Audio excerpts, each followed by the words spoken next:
When you go through a particular stage of spiritual awakening, especially when your Kundalini has now reached your pain body, your heart chakra, the seat of emotions, which is the topic that we're going to be discussing much later, but just a quick snapshot of that is that when that energy reaches there, you come to a realization that every experience that you have, every emotion that you're experiencing, negative or positive, just is.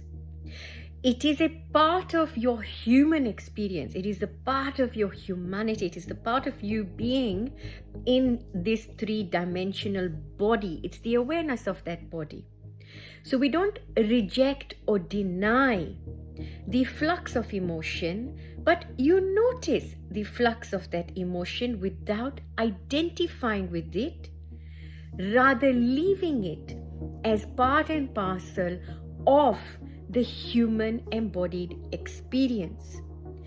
What comes out of this when you notice that and you don't dive back deep into it so that you now get yourself into such a rut that you need a shoulder to cry on, you need somebody, you need to work through the whole thing out.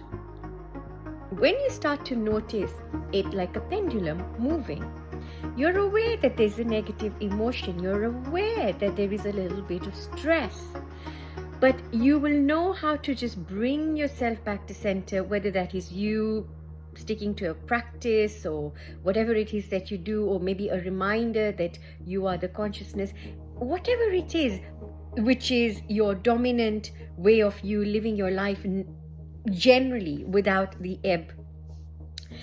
You go back into it, yeah, but you're not ignoring.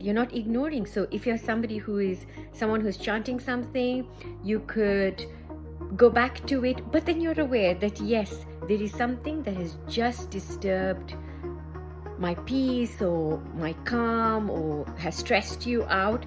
But you'll notice that when you don't run away with that, when you don't run away with it so that you're now taking power and ownership of that event, you'll notice that it becomes less empowered.